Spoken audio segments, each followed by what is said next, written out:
नमस्कार दोस्तों, स्वागत है आप सभी का फिनिक्स सीजीपीएससी पर। इस वीडियो में हम देखने वाले हैं अप्रैल महीने पर बेस्ड हमारे छत्तीसगढ़ के करंट अफेयर्स। डिस्क्रिप्टिव फॉर्मेट में देखेंगे, बिल्कुल पॉइंट वाइज अप्रोच रखेंगे जो आपके आगे आने वाले एग्जाम्स के लिए बहुत ज़्यादा हेल्पफुल होगा। एमसीक्यूज आप बहुत अच्छे तरीके से बना पाएंगे और साथ में आगे क्या आपको कई नए अवार्ड, कई नए न्यूज़ मिलेंगी जो शायद आपने पहले नहीं सुनी होगी और इनमें बहुत ज़्यादा पोटेंशियल होता है। ऐसे ही चीज़ों से पोटेंशियल होता है क्वेश्चन बनने का। तो चलिए शुरू करते हैं हम। छत्तीसगढ़ को राष्ट्रीय पुरस्कार प्राप्त हुआ है, किस क्षेत्र में प्राप्त हुआ है वह देखते हैं। तो यह सम्मान राष्ट्रीय स्वास्थ्य प्राधिकरण यानी नेशनल हेल्थ अथॉरिटी द्वारा प्रदान किया गया है। नेशनल हेल्थ अथॉरिटी जो कि भारत सरकार की एक संस्था है, उसके द्वारा छत्तीसगढ़ सरकार को यह राष्ट्रीय पुरस्कार प्राप्त हुआ है। किस चीज के लिए प्राप्त हुआ है? तो आयुष्मान भारत प्रधानमंत्री जन आरोग्य योजना, प्रधानमंत्री जन आरोग्य योजना के प्रभावी, पारदर्शी एवं परिणामोन्मुख क्रियान्वयन के लिए छत्तीसगढ़ का उत्कृष्ट प्रदर्शन रहा है। इसके लिए छत्तीसगढ़ को राष्ट्रीय सम्मान मिला है। यह देखिए, नेशनल हेल्थ अथॉरिटी जो है यही इस प्रधानमंत्री जन आरोग्य योजना को अप्लाई करने का, लागू करने का काम करती है। और इस योजना के तहत गरीब परिवार जो है उसको 5 लाख रुपए तक का कैशलेस इलाज जो है वह निःशुल्क प्राप्त हो पाता है। अब यह एनएचए क्या करता है, क्योंकि इस योजना को अप्लाई करता है इसलिए वह हर राज्यों का मूल्यांकन भी करता है कि कौन से राज्य इफेक्टिव वे में, ट्रांसपेरेंट वे से इस योजना को कितने अच्छे से लागू कर रहे हैं। और जो जितना अच्छे से लागू कर पाता है उसे ये हर साल या कुछ समय बाद 6-8 महीने में, जैसा भी इनका टाइम फ्रेम इनको सही लगता है उस हिसाब से ये सम्मानित करते हैं। अब इस वर्ष जो सम्मान मिला है इस योजना के क्रियान्वयन के लिए वह छत्तीसगढ़ को मिला है। और यह छत्तीसगढ़ को सम्मान किस लिए मिला है? तो दो प्रतिष्ठित श्रेणियों में देखिए सम्मानित किया गया है। एक तो है हाई ट्रिगर एफिकेसी यानी संदिग्ध क्लेम की सटीक पहचान और उनके प्रभावी विश्लेषण। देखिए एक्चुअली ये होता क्या है, चूंकि ये जन आरोग्य योजना है, गरीबों को 5 लाख रुपए तक का निःशुल्क जो है चिकित्सा प्रदान करना है। तो हॉस्पिटल तो फ्री पे नहीं, फ्री में कोई सर्विस प्रोवाइड नहीं करेगा। यह क्या करता है, इनको तो फ्री सर्विस प्रोवाइड करता है जो कि पुअर पीपल्स होंगे, जिनके पास यह कार्ड होगा। इसके बदले में इनकी जो फीस है वो सरकार द्वारा इन हॉस्पिटल्स को प्रदान की जाती है, यानी इनकी तरफ से गवर्नमेंट पे करती है। कुल मिलाकर यही हिसाब किताब है।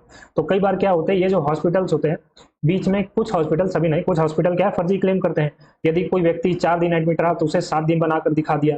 मेडिसिन की रिसिप्ट में बिल कुछ और था तो उसमें कुछ और जोड़ जाड़ करके गवर्नमेंट को दे दिया। ठीक, सर्जरी के जितने कॉस्ट लगने थे उसको बढ़ाकर दिखा दिया। इस प्रकार के क्या करते हैं हॉस्पिटल्स, कई बार फर्जी क्लेम करते हैं। तो इन्हीं संदिग्ध क्लेम की सरकार ने सटीक पहचान की है और इनका प्रभावी विश्लेषण करके कॉस्ट कटिंग किया, जिनको जितना आवश्यक था उतना दिया और जो फर्जी के थे उनको पकड़ करके दंडित भी किया। तो यह क्या है, ये जो संदिग्ध क्लेम की सटीक पहचान एक सॉफ्टवेयर द्वारा की जाती है जिसे बोला जाता है एंटी फ्रॉड ट्रिगर। इसे बोला जाता है एंटी फ्रॉड ट्रिगर। यह फ्रॉड पकड़ने का काम करता है।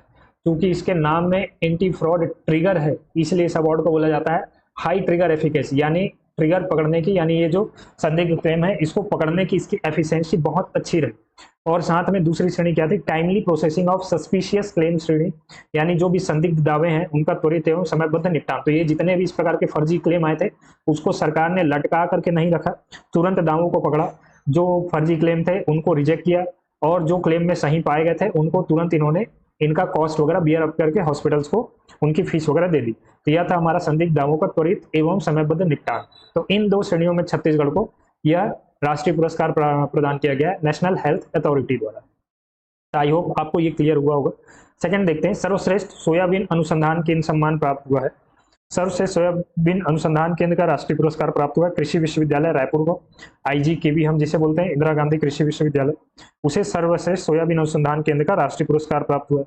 और यह पुरस्कार कौन देता है? चूंकि यह कृषि से संबंधित है तो ICAR, Indian council of agricultural research, जिसे हम हिंदी में बोलते हैं अखिल भारतीय कृषि अनुसंधान परिषद, इनके द्वारा यह प्रदान किया गया आईजीकेवी को। किस लिए प्रदान किया गया है? क्योंकि इसने राष्ट्रीय स्तर पर 2023-25 के मूल्यांकन अवधि यानी 2 वर्षीय अवधि के दौरान इन्होंने सोयाबीन अनुसंधान के लिए बहुत उत्कृष्ट प्रदर्शन किया था। इन्होंने क्या किया, सोयाबीन के क्षेत्र में कई नए किस्में इन्होंने विकसित की, नए प्रकार के बीज विकसित किए हैं, नए प्रकार के खेती के टेक्निक, नए उपकरण, नए प्रकार के बीज विकसित किए हैं, जिससे सोयाबीन जो है आप बोल सकते हैं कि ये अधिक, सोयाबीन की जो फसल वगैरह है वो अधिक रोग प्रतिरोधी हो गई। इनके जो उन्नत किस्म थे इनकी उपज की मात्रा बढ़ गई, समय कम लगने लगा। तो इस प्रकार की कुछ चीजें हुई है। कई जैसे नए श्रेणियां इन्होंने लाई है, आईएससी 1142, फिर 1172, इस प्रकार की क्या है नई नई इन्होंने किस्में विकसित की है सोयाबीन के क्षेत्र में। इसलिए आईजीकेवी को यह सर्वश्रेष्ठ राष्ट्रीय पुरस्कार जो है अनुसंधान केंद्र, सोयाबीन अनुसंधान केंद्र का सर्वश्रेष्ठ केंद्र, या आप कह सकते हैं राष्ट्रीय पुरस्कार आईसीएआर की तरफ से प्रदान किया गया है। Doctor CMC national excellence award की अब हम बात करते हैं। इसके प्राप्तकर्ता रहे डॉक्टर भीष्मदेव साहू। ये वरिष्ठ पशु चिकित्सा अधिकारी हैं, यानी वेटनरी के फील्ड में। यह जो अवार्ड है, देखिए नाम है इसका डॉक्टर सीएमसी। यह हमारे भारत के एक बहुत बड़े पशु चिकित्सक थे जिनका नाम था चिंतामणि सिंह। उनके नाम पर यह पुरस्कार का नाम है, डॉक्टर चिंतामणि सिंह, ऐसा इसका पूरा नाम है, चिंतामणि सिंह पुरस्कार।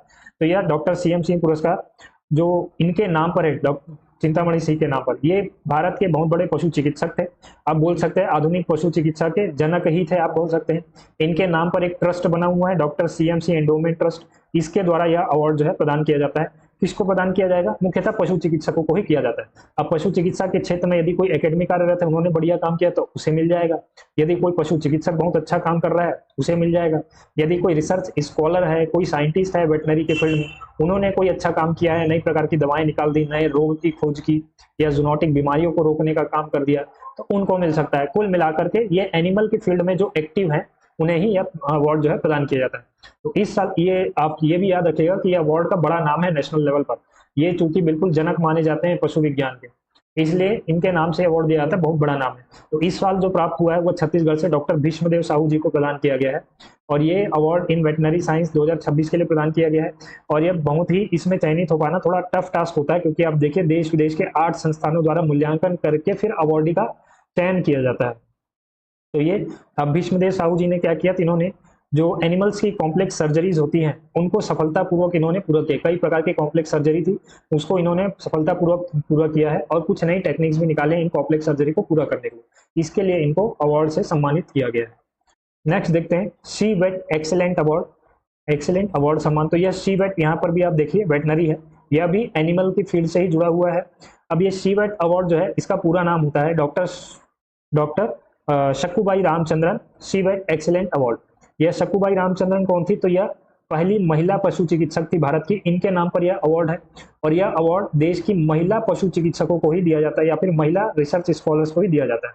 तो इस साल जो अवार्ड यह मिला है डॉक्टर ज्योति साहू, जो कि पीएचडी होल्डर है, पीएचडी कर रही है, उनको ये प्राप्त हुआ है। ये है डॉक्टर ज्योति साहू। इन्होंने पशु चिकित्सा और पशुपालन विज्ञान के क्षेत्र में बहुत बढ़िया इन्होंने काम किया है, खासकर जूनोटिक बीमारी को रोकने की फील्ड में। यानी कोई बीमारी जानवर को हुई है तो इंसानों को ना आए, इस रोग को कैसे जानवरों तक ही रोका जा सकता है, इसके फील्ड में इन्होंने बहुत अच्छा काम किया है। इसके लिए इनको यह अवार्ड से सम्मानित किया गया है।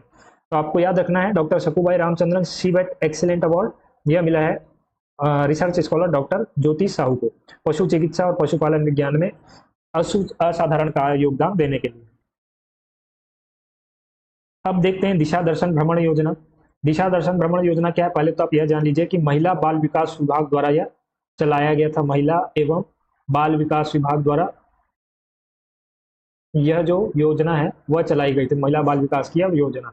तो अवधि क्या थी इसकी? 9 से 11 अप्रैल तक। इसमें क्या किया गया, कुछ जो सेल्फ हेल्प ग्रुप्स होते हैं, स्व सहायता समूह, महिला स्व सहायता समूह, उससे जुड़ी कुछ महिलाओं को भ्रमण कराया गया था। किस अवधि में भ्रमण कराया गया? 9 से 11 अप्रैल तक। कहाँ भ्रमण कराया गया? तो यह भ्रमण कराया गया था विकास भारती संस्थान, जो कि झारखंड में स्थित है। झारखंड की राजधानी रांची में एक संस्था है जिसका नाम है विकास भारती संस्था। इसमें इनको सिलाई कढ़ाई, मधुमक्खी पालन, मशरूम उत्पादन, अगरबत्ती निर्माण, जैविक खेती और कई अन्य आजीविक गतिविधियों जैसे सिलाई वगैरह हो गए या मछली पालन वगैरह हो गई, प्रोसेसिंग की चीजें हो गई, इसके बारे में इनको अवलोकन एवं प्रशिक्षण वगैरह दिलाया गया। ये क्या है, वहाँ पर बहुत सारे इस प्रकार के आप कह सकते हैं लैब्स टाइप के बने हुए हैं, कई पर वहाँ पर सीधा काम भी चलता रहता है। तो ऐसी महिलाओं को वहाँ पर ले जा करके इनको दिखाया गया कि देखिए यहाँ पर काम कैसे होता है, किस प्रकार से काम किया जाता है, किन किन चीज़ों का ध्यान रखा जाता है।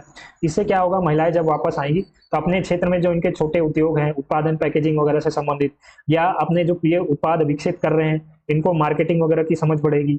और साथ में क्या होगा, इनको प्रैक्टिकल शिक्षा मिलेगी, तो इनका जो कॉन्फिडेंस बूस्टअप होगा, आत्मविश्वास बढ़ेगा कि यहाँ पर भी ऐसी महिलाएं हैं जो कि काम कर रही झारखंड में बिल्कुल हमारी ही जैसी, तो हम भी कर सकते हैं, हमको भी ये एक्सेस मिल सकता है। तो ये मल्टीटास्किंग बनेंगी। और साथ में क्या होगा, एंटरप्रेन्योरशिप भी गांवों में बढ़ेगा, यानी आत्मनिर्भरता, रोजगार आत्मनिर्भरता के अवसर बढ़ेंगे। इसके लिए यह किया गया था, महिलाओं के लिए ही यह खास करके आयोजन था, दिशा दर्शन भ्रमण योजना। तो आपको याद रखना है कि 9 से 11 अप्रैल तक यह दिशा दर्शन भ्रमण योजना के तहत भ्रमण कराया गया इनको। इसका उद्देश्य क्या था, महिलाओं को छोटे उद्योग, उत्पादन, पैकेजिंग, मार्केटिंग का व्यवहारिक ज्ञान देना। और यह भ्रमण कराया कहाँ गया था, विकास भारती संस्थान झारखंड रांची में। ये संस्थान का नाम आप हो सकता है बाद में बार बार सुने, हर वर्ष इस प्रकार के ले जाने का थोड़ा सा प्लान चल रहा है। अब देखते हैं अस्मिता परियोजना के बारे में। यह एक पायलट प्रोजेक्ट के रूप में शुरू किया गया है और यह शुरू किया गया मथनी बेड़ा गांव से, जो कि स्थित है कोंडागांव जिले में। इसका उद्देश्य क्या है? उद्देश्य यही है कि ग्रामीण आदिवासी जो महिलाएं हैं उनको स्वतंत्र एवं सफल उद्यमी के रूप में स्थापित करना है। यह स्थापित कैसे किया जाएगा? तो महिलाओं को क्या किया जाएगा, एक व्यक्तिगत पोल्ट्री शेड प्रदान किया जाएगा और इनको दीर्घकालिक स्वरोजगार के अवसर उपलब्ध कराए जाएंगे। इनको क्या होगा कि एक पोल्ट्री शेड यानी मुर्गी पालन केंद्र जो है इनको प्रदान कर दिया गया, यहाँ पर कुछ चूजे दे दिए गए और साथ में इनको ट्रेनिंग प्रोवाइड कर दी जाएगी कि इनका ध्यान कैसे रखना है, क्या टेम्परेचर इनके लिए अनुकूल होता है, तापमान नियंत्रण, दाना पानी इनको कितना देना होता है, कितने समय पर इनको वैक्सीनेशन वगैरह करवाना है ताकि बर्ड फ्लू टाइप की बीमारी ना हो।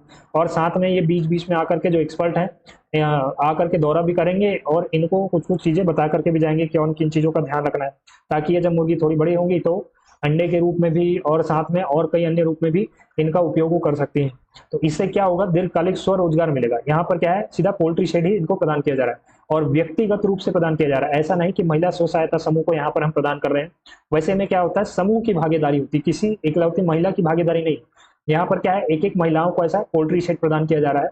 तो कुछ चुनिंदा को ही प्रदान किया जाएगा ऑब्वियसली, पर जिनको प्रदान किया जाएगा उनके लिए तो यह दीर्घकालिक स्वरोजगार हो ही गया। ठीक, तो ऐसे ही यही परियोजना है कि इनको व्यक्तिगत पोल्ट्री शेड वगैरह प्रदान करके आर्थिक स्वावलंबन इनका बढ़ाया जाए।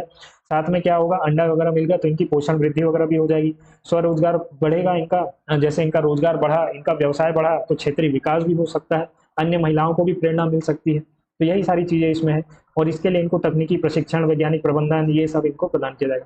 तो ये चीजें आपको याद रखनी है। अस्मिता परियोजना किससे संबंधित है? तो महिलाओं के आर्थिक आत्मनिर्भरता से संबंधित है। इसमें क्या किया जा रहा है, प्रावधान आपको याद रखना है, व्यक्तिगत पोल्ट्री शेड प्रदान करके इनके स्वरोजगार को बढ़ावा दिया जा रहा है। ये क्या है, इस प्रकार के छोटे छोटे प्रश्न कई बार बन जाते हैं। आप इस वर्ष के सीजीपीएससी में भी आप देखे होंगे, बहुत बड़े बड़े स्कीम्स उन्होंने नहीं पूछे थे, ऐसे ही छोटे छोटे स्कीम्स को टारगेटेड वे में उन्होंने पूछा था। तो ये चीजें आपको थोड़ी सी ध्यान रखनी है। छत्तीसगढ़ की पहली सोलर सिटी जो है वह बनने वाली है नवा रायपुर अटल नगर। तो छत्तीसगढ़ की पहली सोलर सिटी होगी नवा रायपुर अटल नगर। अब यह सोलर सिटी क्या होती है? तो सोलर सिटी उस शहर को बोला जाता है जहाँ की अधिकांश बिजली जो है सोलर एनर्जी से बनती है। यदि किसी शहर को सपोज आप मान लो कि 2 मेगावाट इलेक्ट्रिसिटी की जरूरत है तो लगभग 1.5 मेगावाट जो है वो सोलर एनर्जी से आ रही है, बाकी 500 किलोवाट वगैरह जो है वह अन्य किसी साधन से आ रही है, तो वह शहर कहलाएगा सोलर सिटी। तो छत्तीसगढ़ की पहली सोलर सिटी होगी वह बनेगी नया रायपुर। इसके लिए नोडल एजेंसी बनाया गया है छत्तीसगढ़ राज्य अक्षय ऊर्जा विकास अभिकरण यानी क्रेडा को। प्रथम चरण का लक्ष्य क्या है, 10 मेगावाट क्षमता के ग्रिड कनेक्टेड सौर संयंत्र स्थापित करना। 160 लाख यूनिट विद्युत उत्पादन होने का इसे अनुमान लगाया गया है और जिसकी लागत जो अनुमानित है वह 65 करोड़ की है। इजी वे में समझिए कि है क्या, ज्यादा से ज्यादा नए रायपुर में सोलर पैनल लगाए जाएंगे ताकि हमारी ज्यादा से ज्यादा जो विद्युत खपत होगी नवा रायपुर में वह इन्हीं सोलर पैनल से जो उत्पादित विद्युत होगी उसके द्वारा ही वह हो जाए। हमको कोयले से यहाँ पर बनी हुई बिजली सप्लाई ना करना पड़े, यह इसका मुख्य उद्देश्य है। अब इसके लिए क्या होगा, अनुमानतः 10 मेगावाट क्षमता के यहाँ पर जो संयंत्र है वह स्थापित किए जाएंगे। यह कैसे स्थापित किए जाएंगे, वहां पर जो भी रेसिडेंशियल बिल्डिंग है उसके ऊपर कई सोलर पैनल्स लगा करके, जैसे पीएम सूर्य घर योजना चल रही है तो उनके द्वारा यहाँ पर सोलर पैनल्स लगा दिए गए। किसी के पास वहां पर खेतीहर जमीन है, खाली है, बंजर है, यदि उसमें लगाना चाहे तो पीएम कुसुम योजना के तहत वहां पर सोलर पैनल लगा सकता है। फिर आपके सरकारी जो बिल्डिंग्स हैं उन पर सोलर पैनल लगेंगे, नए रेलवे स्टेशन बन रहे हैं उन पर लगेंगे, एयरपोर्ट बन रहे हैं उन पर लगेंगे, हर जगह जो हम यहाँ पर सोलर पैनल लगाएंगे। और यदि मान लीजिए आप लगभग 3 मेगावाट इनसे उत्पादित हो रहे हैं तो बाकी 7 मेगावाट जो है वह सरकार अपने तरफ से भूमि चयन करके लगा देगी। तो इस प्रकार से 10 मेगावाट उत्पादन क्षमता का यहाँ पर सोलर एनर्जी प्लांट आप कह सकते हैं बनाया जाएगा, जिससे नवा रायपुर की लगभग सारी डिमांड पूरी करने की कोशिश है। इसलिए बोला जा रहा है कि छत्तीसगढ़ की पहली सोलर सिटी होगी नवा रायपुर अटल नगर। और यदि मैं भारत की बात करूं, भारत में पहली सोलर सिटी कौन है, तो उसका नाम है सांची। सांची जो कि एमपी में है, आप जानते होंगे सांची का स्तूप, ये इसी सांची की बात हो रही है, वही भारत का पहला सोलर सिटी है। अटल आरोग्य लैब के बारे में चर्चा करते हैं। अब ये नया स्वास्थ्य पहल है अटल आरोग्य लैब। इसकी स्टेट वाइड जो ओपनिंग हुई है वह हुई है 13 अप्रैल 2026 से। शुरुआत में क्या किया गया, प्रदेश के 1046 सरकारी अस्पतालों पर, यानी जिला अस्पताल से लेकर पीएचसी तक, प्राइमरी हेल्थ केयर आपका जो सेंटर होता है, प्राथमिक स्वास्थ्य सहायता केंद्र, वहां तक इस अटल आरोग्य लैब की शुरुआत की गई। इसके अंतर्गत 133 से 136 प्रकार की जांचें पूरी तरह निःशुल्क की जा रही है। यानी वहां पर हर हॉस्पिटल में, आप कह सकते हैं हर जिला, हर विकास खंड के एक हॉस्पिटल में ऐसा एक अटल आरोग्य लैब बनाया गया है जिसके अंतर्गत 133 से 136 प्रकार की जांचें पूरी तरह निःशुल्क होगी। ब्लड टेस्ट हो गए, शुगर टेस्ट हो गए, बीपी हो गए। ब्लड टेस्ट में भी कई प्रकार के होते हैं, मलेरिया के लिए अलग, टाइफाइड के लिए अलग, हैजा के लिए अलग, डेंगू के लिए अलग। इस प्रकार के जो भी अलग अलग प्रकार के 133 से 136 प्रकार की जांच है पूरी तरीके से निःशुल्क होगी। यह है हमारा अटल आरोग्य लैब, और राज्य के 1046 अस्पतालों पर इसकी शुरुआत की गई है। ये नंबर आप जरूर याद रखिएगा, 1046 अस्पतालों पर इसकी शुरुआत की गई है। और इसमें जो भी टेस्ट वगैरह होंगे, बहुत ज़्यादा इसमें भागदौड़ करने की जरूरत नहीं है। जो रिपोर्ट है वो सीधे मरीजों के व्हाट्सएप या एसएमएस पर भेज दी जाएगी। आपने यदि कभी टेस्ट कराया होगा ऐसे हॉस्पिटल जाकर, तो वहाँ पर एक फॉर्म भरना होता है, उसमें नंबर वगैरह भी देना होता है, तो ये नंबर पर ही आपकी रिपोर्ट जो है वो प्रेषित कर दी जाएगी। ऐसे इसके प्रावधान है। तो अटल आरोग्य लैब शुरुआत हुई आपकी 13 अप्रैल 2026 को। 1046 सरकारी अस्पतालों में शुरुआत हुई है। 133 से 136 प्रकार की जांचें इसमें पूरी तरीके से निःशुल्क होगी। इतनी चीजें आपको इसमें याद रखनी है। एआई सक्षम शिक्षा अभियान को देखते हैं। अब ये शिक्षा से जुड़ा हुआ चीज है। इसकी शुरुआत रायपुर जिले में पायलट प्रोजेक्ट के रूप में की गई है। पायलट प्रोजेक्ट के रूप में रायपुर जिले में शुरू की गई है। बाद में इसे यदि सफल होता है तो अन्य जिलों में भी विस्तृत किया जाएगा। इसका उद्देश्य क्या है? स्कूली शिक्षा में एआई आधारित नवाचारों को बढ़ावा देना। यह बढ़ावा कैसे दिया जाएगा? तो कार्यक्रम के अंतर्गत 2 लाख से भी अधिक शिक्षकों को एआई प्रमाणन प्रदान करने का लक्ष्य निर्धारित किया गया है। यानी इसमें क्या किया जाएगा? शिक्षकों को एआई में ट्रेन किया जाएगा, क्योंकि कई शिक्षक जो है पुरानी पीढ़ी के भी हैं, कुछ यदि नई पीढ़ी के हैं तो भी उनको कोई ऐसी गारंटी नहीं है कि एआई पूरी तरीके से आता है। तो इनको क्या है, एआई संबंधी ट्रेनिंग दी जाएगी, और साथ में इनको सर्टिफिकेट भी दिया जाएगा कि अब एआई प्रमाणन है। इससे होगा क्या, जो भी कॉम्प्लेक्स सब्जेक्ट्स हैं जैसे साइंस हो गए या मैथ्स हो गए, उसकी क्या कर सकते हैं, एक तो एनिमेशन बना सकते हैं। ठीक, यदि कोई सपोज केमिस्ट्री टीचर है तो वह किस प्रकार के एक्सपेरिमेंट हो रहे हैं, कोई ऐसे टेस्ट ट्यूब वगैरह है उसमें हमने कोई केमिकल डाला, दूसरा केमिकल डाल रहे हैं तो रंग कैसे बदल रहा है, इसकी वो एनिमेटेड वीडियो बना सकते हैं। साइंस वगैरह के यदि कोई डिफिकल्ट कंसेप्ट है तो उनको कैसे ईजी बनाया जाए स्टूडेंट्स के लिए, इसके लिए वो सहायता ले सकते हैं एआई से। कुछ वीडियोज भी बना सकते हैं, कुछ लेसन प्लान क्रिएट कर सकते हैं, कुछ बच्चों के लिए असाइनमेंट क्रिएट कर सकते हैं। इस प्रकार से क्या होगा, टीचर्स के पास बहुत सारे ऑप्शंस होंगे इनके लिए स्टडी मटेरियल तैयार करने के लिए। तो इसके लिए क्या किया जाएगा, शिक्षकों को एआई की ट्रेनिंग दी जाएगी। कई क्विज बना सकते हैं, एनिमेशन बना सकते हैं, इस प्रकार की सारी चीजें वो कर सकते हैं। बच्चों को भी बाद में सिखा सकते हैं, कोई कंप्यूटर टीचर है वही सिखा सकते हैं फिर एआई वगैरह जो। इसके लिए क्या है, शिक्षकों को ट्रेनिंग दी जाएगी एआई की फील्ड में। यानी कुल मिलाकर के आप कह सकते हैं कि स्मार्ट टीचर्स जो हैं वह तैयार किए जाएंगे। अब इसका प्रावधान क्या है, राज्य में शिक्षकों को आधुनिक डिजिटल टूल्स और एआई आधारित शिक्षण पद्धतियों का प्रशिक्षण दिया जाएगा। ये अभी जो हमने चर्चा की वही है। प्रथम चरण की शुरुआत रायपुर से कर दी गई है। इसके बाद इसका सभी जिलों में धीरे धीरे करके विस्तार किया जाएगा। जितने भी सरकारी टीचर्स हैं सभी को एआई की आप कह सकते हैं ट्रेनिंग देंगे, क्योंकि इन फ्यूचर एआई के बिना हम शिक्षा की कल्पना नहीं कर पाएंगे। एआई इस हद तक आगे बढ़ गया रहेगा। इसके लिए एआई सक्षम शिक्षा अभियान अभी से छत्तीसगढ़ सरकार द्वारा लाया गया है। चिन्हारी योजना को अब हम देखते हैं। यह योजना प्रदेश के विभिन्न जिलों में लोक कलाकार, शिल्पकार, गायक, नर्तक इनकी पहचान कर उनका पंजीयन करने से संबंधित है। और पंजीयन करके क्या होगा, ये जो चयनित कलाकार होंगे उनको आर्थिक सहायता प्रदान करके राज्य, राष्ट्रीय एवं अंतर्राष्ट्रीय मंचों पर अपनी कला प्रस्तुत करने का अवसर देंगे। देखिए, छत्तीसगढ़ लोक संस्कृति से जुड़े हुए जो लोग हैं, जो लोक नाट्य से जुड़े हुए हैं, लोक गाथा से जो लोग जुड़े हुए हैं, या आप कह सकते हैं लोक नृत्य से जो लोग जुड़े हुए हैं, इस प्रकार के जितने भी हमारी लोक संस्कृति से जुड़े हुए कलाकार हैं, चाहे वह फिर शिल्पकार भी क्यों ना हो, कोई मूर्तिकार है, किसी प्रकार के वो शिल्प बना रहे हैं, आपके जैसे वो कहते हैं ना घड़वा शिल्प, झारा शिल्प, इनसे भी जुड़े हुए कोई है, कोई गायक है, पंडवानी वगैरह गा रहे हैं, या और किसी प्रकार के गायन में, या अन्य किसी प्रकार या अन्य किसी प्रकार के गायन में या कार्यरत है, तो ऐसे लोगों की इसमें पहचान करके उनका पंजीयन किया जाएगा। और साथ में इन्हें आर्थिक सहायता तो प्रदान की ही जाएगी। हो सकता है मासिक रूप से कुछ इनको पेंशन वगैरह दे दी जाए, या कुछ इनकी सहायता रख दी जाए, आर्थिक सहायता।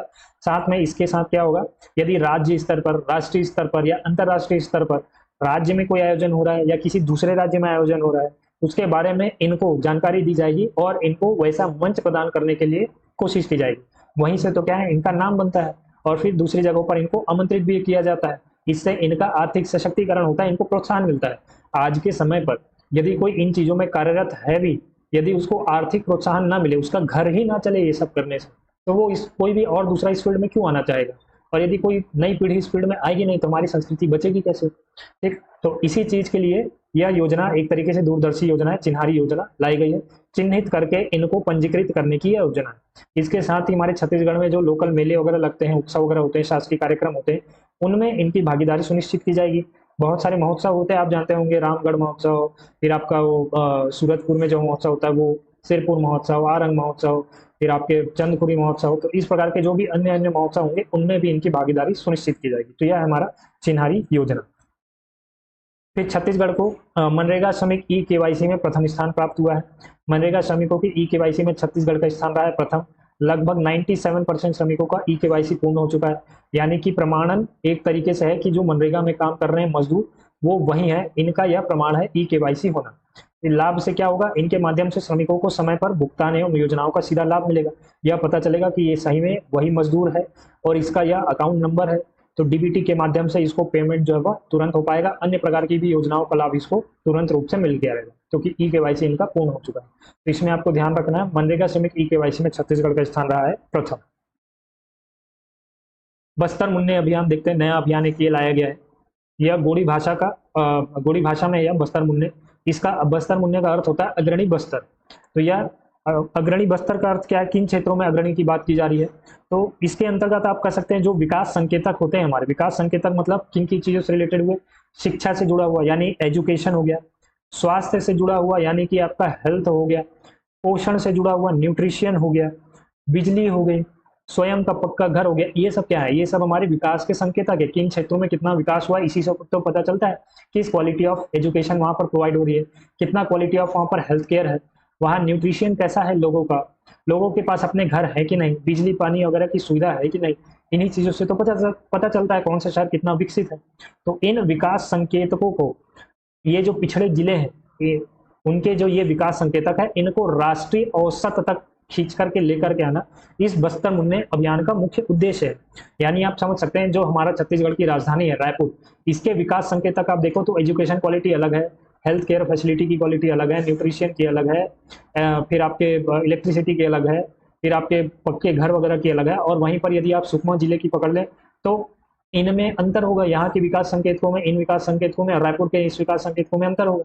तो इन जिलों के जो भी ये विकास संकेतक है उनको रायपुर के स्तर तक या राष्ट्रीय स्तर जो होगा हमारा उस तक खींच करके लाना इसका मुख्य उद्देश्य है। तो यहाँ पर अभियान क्या है देखिए, पात्र हितग्राहियों को योजनाओं से 100% लाभान्वित करना, साथ में विकास संकेतकों में सुधार लाना। तो विकास संकेतक में सुधार कैसे लाए जा सकते हैं, जो हमारी योजनाएं चलती विभिन्न सरकारी योजनाएं उनका लाभ ज्यादा से ज्यादा लोगों तक पहुंचा करके, इसी प्रकार से तो हमारे जो विकास संकेतक है वो आगे बढ़ेंगे। घर के लिए हमारा पीएम आवास योजना है, हेल्थ के लिए भी पीएम जन आरोग्य योजना है, एजुकेशन के लिए भी बहुत सारी हमारी योजनाएं चल ही रही है सरकार की तरफ से। इनका संचालन जो है वो सभी सुनिश्चित किया जाएगा, लोगों तक अधिक से अधिक लाभ पहुंचाया जाएगा। तो अपने आप विकास संकेतक जो है वो इम्प्रूव होते जाएंगे। अच्छा, अब इसकी शुरुआत कहाँ की गई है, तो बस्तर संभाग के 7 जिलों में इसकी शुरुआत की गई है। दंतेवाड़ा, बीजापुर, सुकमा, कोंडागांव, नारायणपुर, बस्तर और कांकेर 7 जिलों में इसकी शुरुआत की गई है। अब यह बस्तर मुन्ने अभियान चलाया कैसे जाएगा, तो 5 चरण में इनका संचालन होगा, आप कह सकते हैं इस प्रकार से होगा। तो एक तो पहला चरण घर घर संपर्क एवं जन जागरूकता गतिविधि द्वारा लोगों को योजनाओं की जानकारी दी जाएगी। सरकारी कर्मचारी जाएंगे, गांव गांव जाएंगे, घर घर जाएंगे, इनसे संपर्क साधेंगे, सर्वे वगैरह फिल होगा कि किन योजनाओं के बारे में इनको जानकारी है, इन योजनाओं का लाभ इनको मिला है कि नहीं मिला तो क्यों नहीं मिला, इसका कारण क्या है, कहीं डिजिटल डिवाइड तो सामने नहीं आ रहा, या असाक्षरता तो कोई कारण नहीं है, या नक्सलवाद तो कोई कारण नहीं है कि कोई डरा धमका रहा है, या केवल भौगोलिक दुर्गमता के कारण ऐसी चीजें हो रही है। किसका राशन कार्ड बन गया, किसका नहीं बना, किसका आयुष्मान कार्ड बन गया, किसका नहीं बना, किसी की पेंशन मिल रहा है, पीएम किसान सम्मान निधि के तहत किसे किस्त में लाभ मिल पा रही है या नहीं, ये सारी चीजों की जानकारी उस सर्वे के अंतर्गत कलेक्ट की जाएगी। फिर ये जो जानकारी होंगी उसके आधार पर दूसरा चरण आयोजित किया जाएगा। ग्राम पंचायत स्तर पर शिविरों का आयोजन किया जाएगा। इन हितग्राहियों को जो भी इनके बारे में पता चलेगा सर्वे द्वारा कि इनको इन चीजों का लाभ नहीं मिला है, उनको उन चीजों का लाभ पहुंचाने की कोशिश की जाएगी। किसी का आयुष्मान कार्ड नहीं बना है तो वो बनवाया जाएगा, किसी का आधार कार्ड नहीं बना है तो वो बनवाया जाएगा, किसी को पीएम आवास योजना के तहत घर नहीं मिला है तो उनका नामांकन वगैरह किया जाएगा। ये सारी चीजें की जाएगी ग्राम पंचायत स्तर शिविर पर। फिर तीसरा चरण लाया जाएगा कि अनिराकृत प्रकरणों का क्लस्टर स्तर पर शिविरों का आयोजन करके समीक्षा की जाएगी। यानी 3-4 ऐसे ग्राम पंचायत जो जुड़े होंगे इनका आपस में एक कंबाइंड शिविर लगाया जाएगा। यदि कोई एक व्यक्ति ग्राम पंचायत ए में रहता है परंतु इसकी जमीन है बी में, अब ऐसा कुछ यहाँ पर विवाद चल रहा है, तो इसके लिए इस ए में जो शिविर लगेगा उससे तो ये सॉल्व नहीं हो सकता है, इसलिए यहाँ क्या होगा, क्लस्टर स्तर पर शिविर लगाया जाएगा ताकि 4-5 ग्राम पंचायतों को मिला करके जो इनका जो भी समस्या है उसे खत्म किया जा सके। फिर चौथे चरण पर क्लस्टर स्तर पर अनिराकित प्रकरणों का विकास खंड स्तर पर ऐसे शिविर आयोजित की जाएंगे, ब्लॉक स्तर पर, बिल्कुल विकास खंड स्तर पर ये सारी चीजें की जाएंगी। यदि मैटर बहुत ही ज्यादा कॉम्प्लेक्स है तो विकास खंड स्तर से सुधारेंगे, क्योंकि कई बार क्या होता है पंचायत के हाथों में चीजें नहीं रहती है, वह जनपद के हाथ में रहती है। तो जब विकास खंड स्तर पर होगा वहां की पंचायतों को पता चलेगा तो वो भी इस मैटर में थोड़ा बहुत ध्यान दे पाएंगे। फिर ये सारी चीजें जब होंगी तब पांचवा चरण यहाँ पर लाया जाएगा कि थर्ड पार्टी द्वारा, किसी और पार्टी द्वारा इस अभियान का फीडबैक, प्रभाव वगैरह आकलन किया जाएगा। वो जाकर के इस पूरे जो भी अभियान है उनका वो ऑडिट करेंगी और बताएंगी, ये जो पार्टी है फीडबैक लेंगी, बताएंगी कि यह कितना ज्यादा प्रभावी रहा है, क्या इसमें लूप होल्स रहे, कहाँ पर हमको सुधार करने की आवश्यकता है। तो नेक्स्ट ईयर हो सकता है फिर इसे और इम्प्रूव तरीके से लागू किया जाएगा। तो यह था पूरा लेखा जोखा बस्तर मुन्ने अभियान का। आपको ध्यान रखना इसमें दो तीन चीजें कि एक तो यह बस्तर संभाग के 7 जिलों में यह लाई जा रही है। कई बार क्या है क्वेश्चन में आपको कंफ्यूज करता है कि यह किस जिलों में लागू की जा रही है, आकांक्षी जिलों में, आकांक्षी विकास खंड में, इस प्रकार से कुछ कुछ चीजें पूछ सकता है। आपको याद रखना बस्तर संभाग के 7 जिलों में। दूसरा क्या है, इन योजना मुख्यतः इसका उद्देश्य ये है कि जो भी हमारी योजनाएं चल रही है उनका 100% लाभान्विकरण करना, और साथ में इन जो ये जो पिछड़े क्षेत्र हैं 7 जिलों के, इनके विकास संकेतकों में सुधार लाना। तो ये इस अभियान का मुख्य तरीके से उद्देश्य है। प्रदेश में मखाना उत्पादन को लगातार प्रोत्साहन दिया जा रहा है, इसके संदर्भ में कुछ खबर आई है। तो आप देखिए यह योजना क्या है, स्कीम फॉर डेवलपमेंट ऑफ मखाना, केंद्र की सेंट्रल सेक्टर स्कीम है, यानी केंद्र की तरफ से इसको फंडिंग प्रोवाइड की जाती है। इसका प्रारंभ राज्य में 2025-26 से किया गया है, यानी कि पिछले वित्तीय वर्ष से इसकी थोड़ी बहुत शुरुआत की गई, दिसंबर वगैरह से इसको शुरू किया गया था। और इसके लिए क्या किया गया है, छत्तीसगढ़ को राष्ट्रीय मखाना बोर्ड से भी जोड़ा गया है। इससे क्या होता है, हमको मार्केट एक्सप्लोरेशन मिलता है, ज्यादा से ज्यादा हमको मार्केट एक्सपोजर मिलता है, नेशनल मार्केट, इंटरनेशनल मार्केट में हमारी पहुंच बढ़ती है। और मखाना उत्पादन को बढ़ावा देने के लिए राज्य से 4 जिलों का मुख्यतः चयन किया गया, वह है धमतरी, बालोद, महासमुंद और गरियाबंद। आप देखेंगे क्या होता है, मखाना की जो खेती होती है ना, उसके लिए पानी की बहुत ज्यादा आवश्यकता होती है। सपोज ये हमारा फील्ड है, ये जो ब्लैक लाइन है ये हमारा खेत है, तो इससे 2-2.5 फीट ऊपर तक लगातार पानी भरा रहना इसमें आवश्यक होता है मखाना की खेती के लिए। और ये जो आप 4 जिले देखेंगे, धमतरी, बालोद, महासमुंद, गरियाबंद, ये ढाल वाले ही क्षेत्र है। यहाँ पर पानी जो है लगातार इसकी उपलब्धता बनी रहती है। आप देखिए सबसे ज्यादा सिंचाई वाला क्षेत्र है।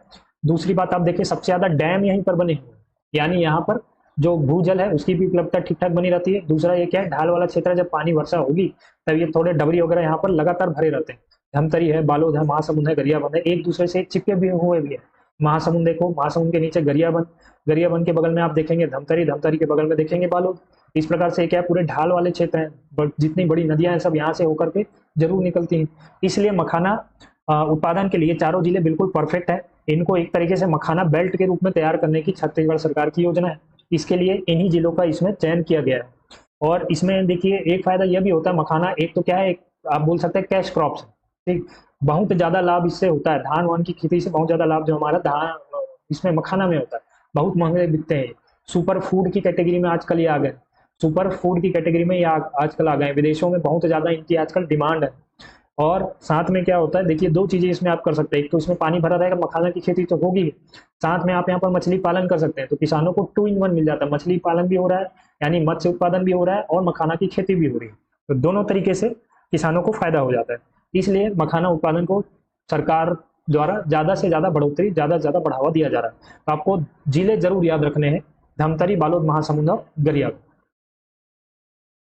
राज्य के खनिज राजस्व में वृद्धि हुई है। वर्ष 2025-26 में खनिज राजस्व की प्राप्ति जो हुई है वह 16,625 करोड़ की है, जो पिछले वर्ष से 14% इंक्रीमेंट शो करता है। पिछले वर्ष के कंपैरिजन में 14% की वृद्धि खनिज राजस्व में देखी गई है। खनिज राजस्व प्राप्ति का लक्ष्य का लगभग 98% हमको प्राप्त हो गया, यानी जितना हमने लक्ष्य बनाया था उतना नहीं मिला है, 2% उससे कम मिला है, परंतु फिर भी ठीक ठाक अमाउंट में यहाँ पर मिला है। इस हद तक मिला है कि पिछले 5 वर्ष की यदि औसत वार्षिक वृद्धि दर निकाली जाए तो उसके दोगुनी से भी अधिक है। यानी पिछले 5 वर्ष में हमारी जो वृद्धि हो रही थी खनिज राजस्व में 6% की थी, परंतु इस साल जो अकेले वृद्धि हुई है वो 14% की, 14% की। ठीक, इसका एक कारण यह भी है कि इंटरनेशनल लेवल पर जो खनिजों के दाम है, मिनरल्स के, वह बढ़े हैं, क्योंकि लगातार आप देख रहे होंगे युद्ध वगैरह चल रहे हैं, रशिया यूक्रेन वॉर है, फिर अमेरिका वगैरह के युद्ध है, और कई प्रकार की स्थितियां जो है वह बिल्कुल भी स्टेबल नहीं है। इसलिए मिनरल्स वगैरह की जो कॉस्ट है वो बढ़ा है। तो लोहा, कोयला, इन सब से क्या होता है, छत्तीसगढ़ को फायदा होता है, इसलिए छत्तीसगढ़ की इनकम भी बढ़ी है।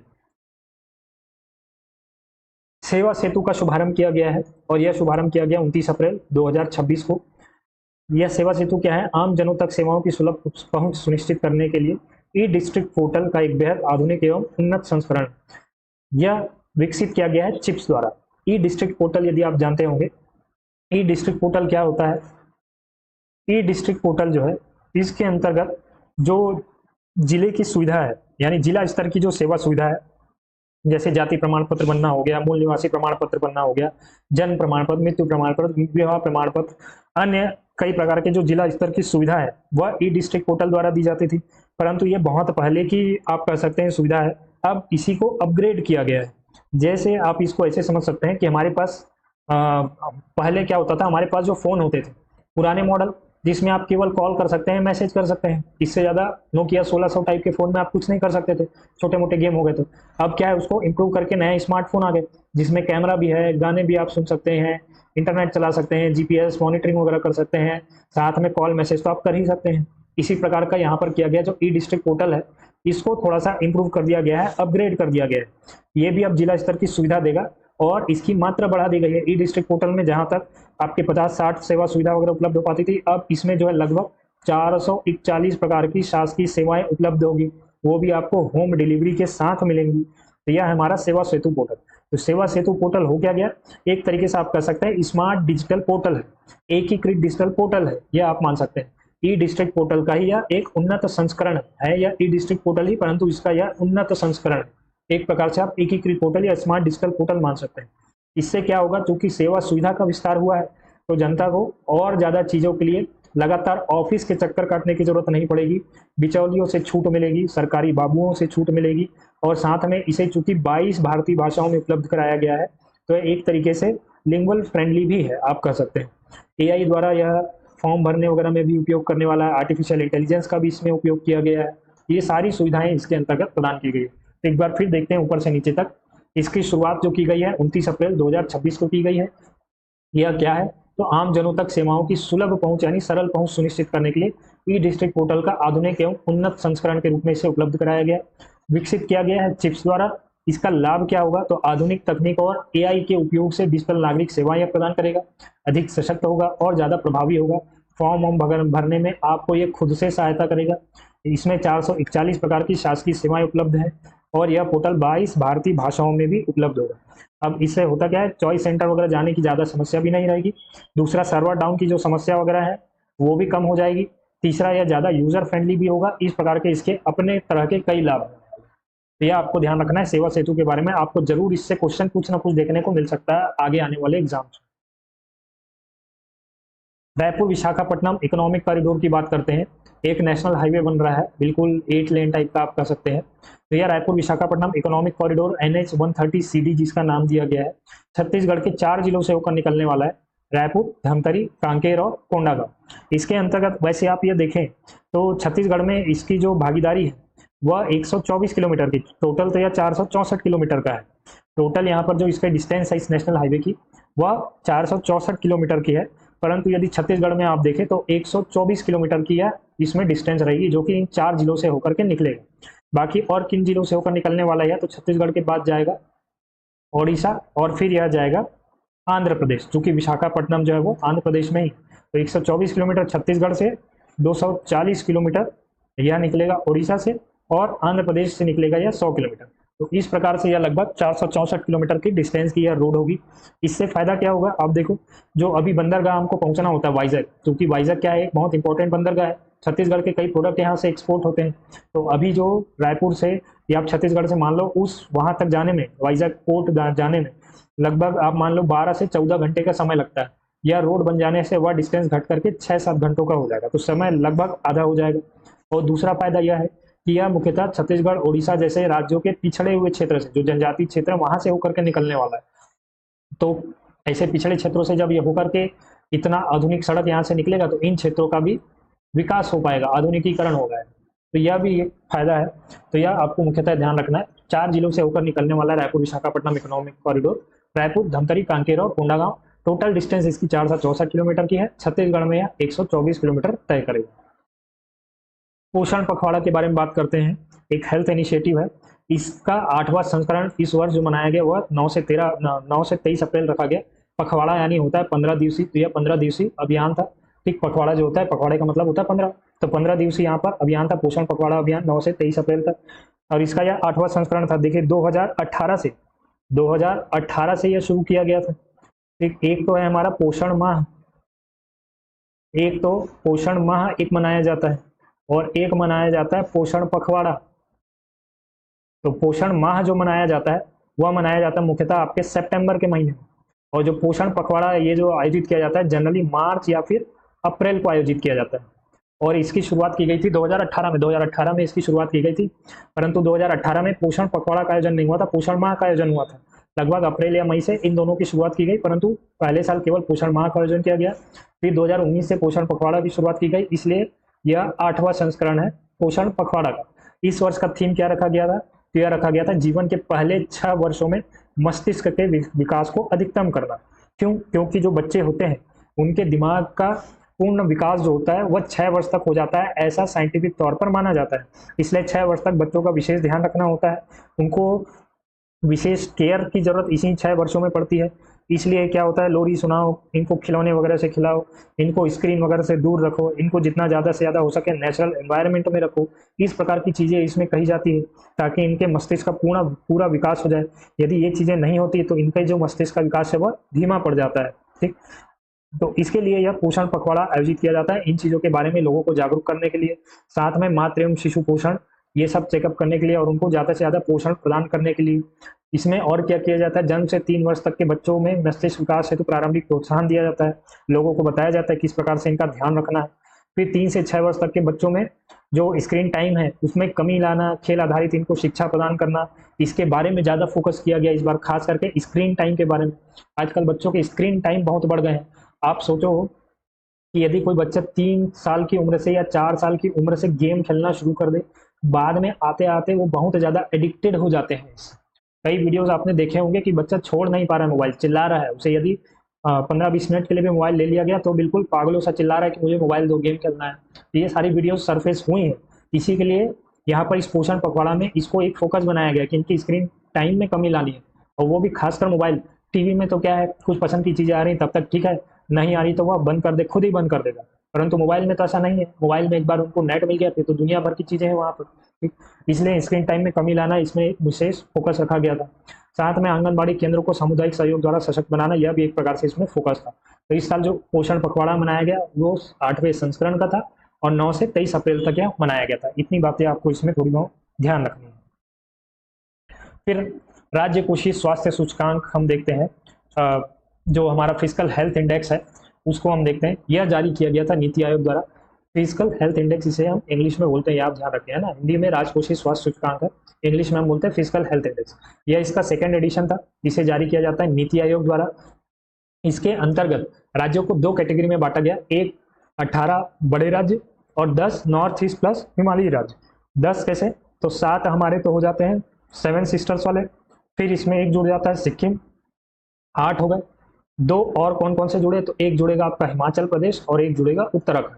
तो इन 10 राज्यों को अलग तरीके से मॉनिटर किया जाता है, अलग तरीके से आप कह सकते परखा जाता है, और 18 बड़े राज्य बाकी राज्यों को मिला करके। तो इसमें जो कुल तरीके से विश्लेषण आप देखो तो बड़े राज्यों की श्रेणी में छत्तीसगढ़ का स्थान रहा है इस वर्ष 6वां।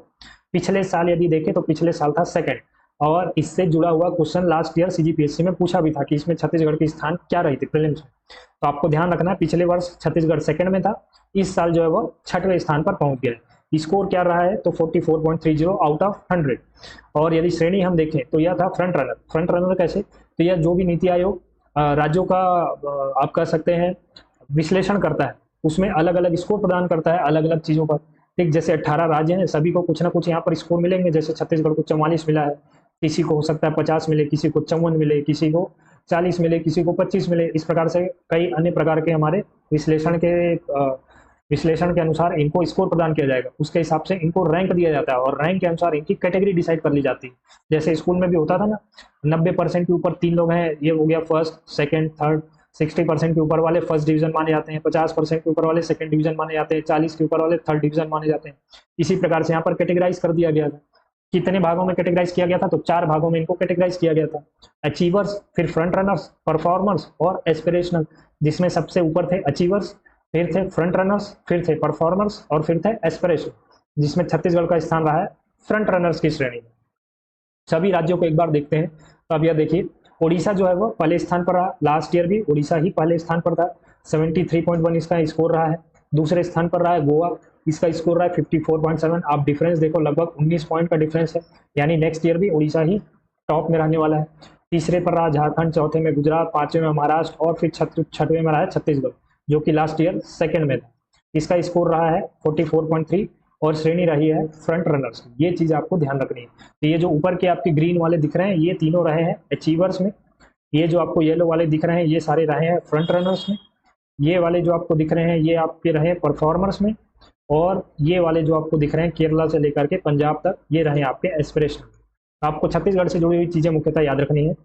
फ्रंट रनर में शामिल रहा है, रैंक रहा है 6वां और पहले स्थान पर रहा है ओडिशा। ये चीजें आपको इतनी इसमें याद रखनी है। अच्छा, ये राजकोषीय स्वास्थ्य सूचकांक है क्या? तो ये अब देखता है कि राज्यों के अपने जो भी राजकोषीय मैनेजमेंट है, फिजिकल मैनेजमेंट है, वह कैसा है, कितना राज्य कमा पा रहा है, किन चीज़ों में वह खर्च कर रहा है, इनका क्वालिटी ऑफ एक्सपेंडिचर है या केवल क्वांटिटी ऑफ एक्सपेंडिचर है।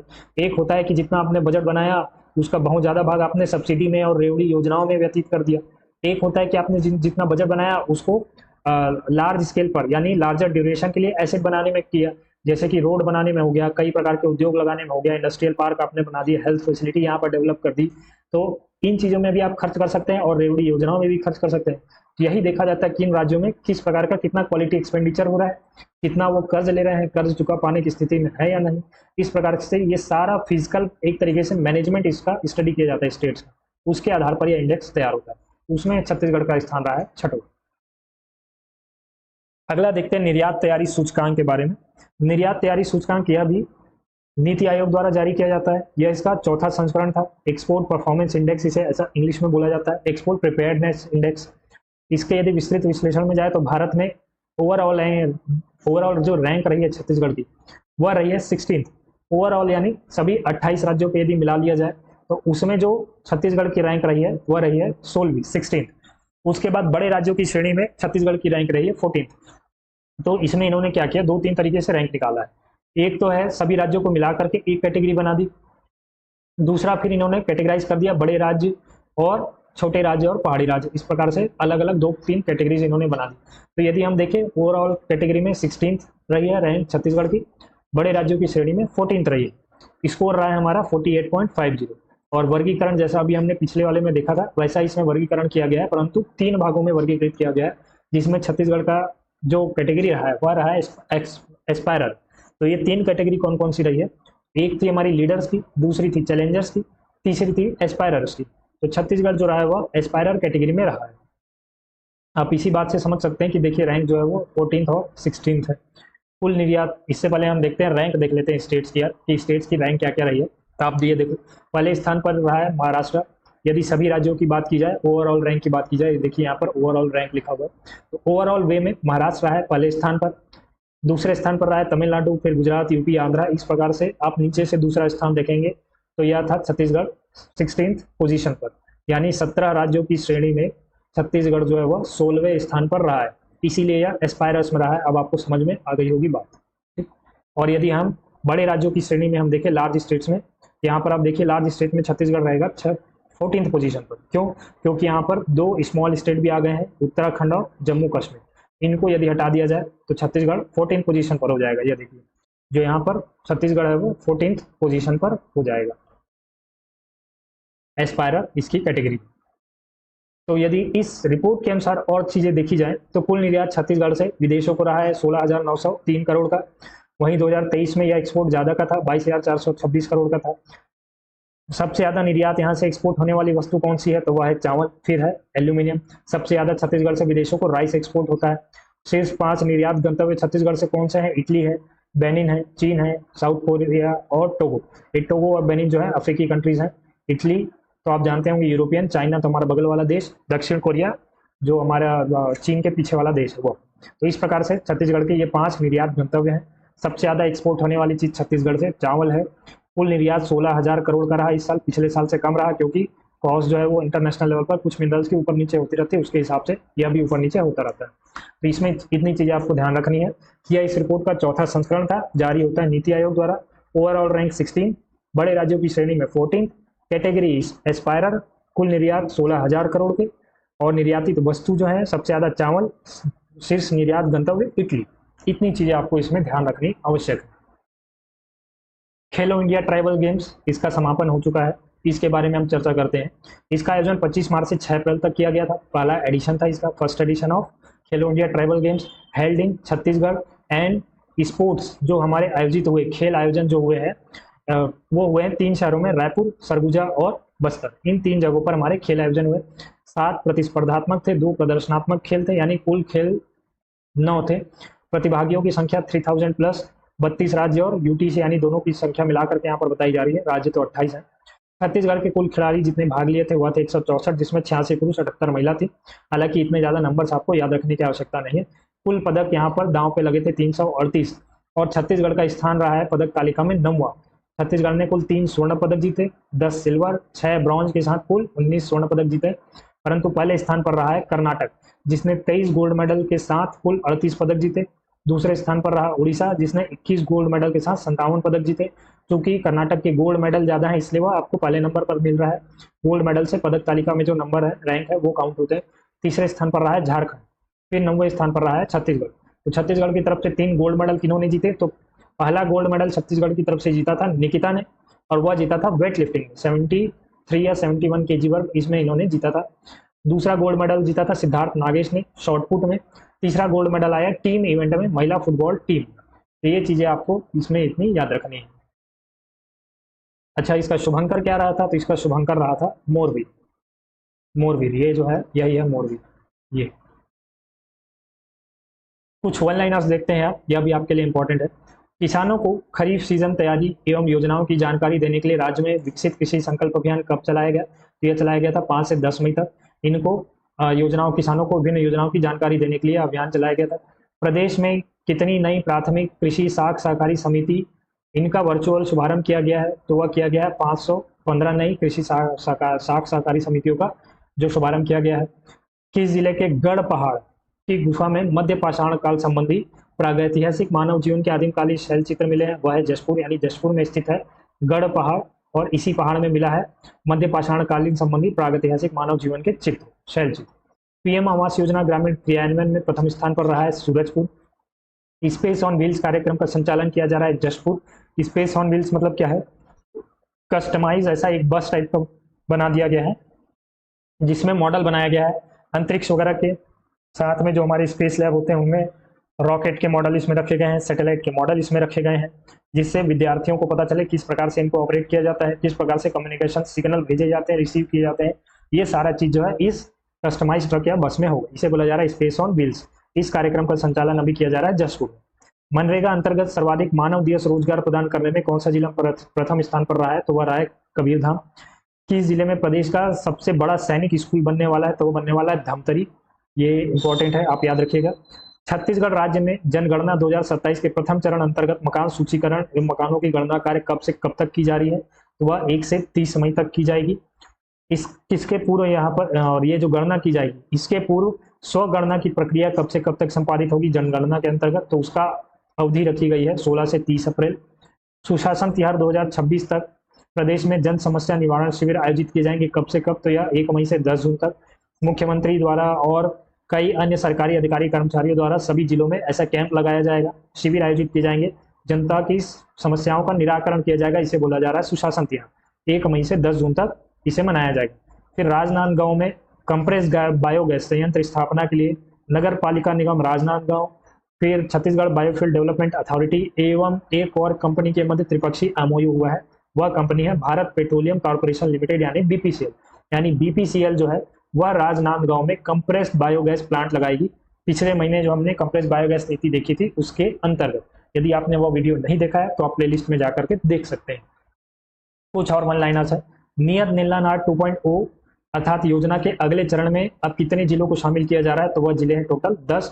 7 तो हो गए हमारे बस्तर संभाग के जिले, फिर हो जाता है हमारा मोहेला, मानपुर, अंबागढ़, चौकी, फिर हो जाता है खैरागढ़, छुई खदान, गंडई, और एक जिला इसमें और शामिल होगा, वह होगा गरियाबंद। तो ये 10 जिले इसमें शामिल होंगे। किस पर्वतारोही द्वारा विश्व की सर्वोच्च चोटी माउंट एवरेस्ट पर तिरंगा फहराने हेतु अभियान जो है वह गई है? उस अभियान में यानी वो गई है, वह है अमिता श्रीवास, जो कि बिलोंग करती है जांजगीर चांपा से।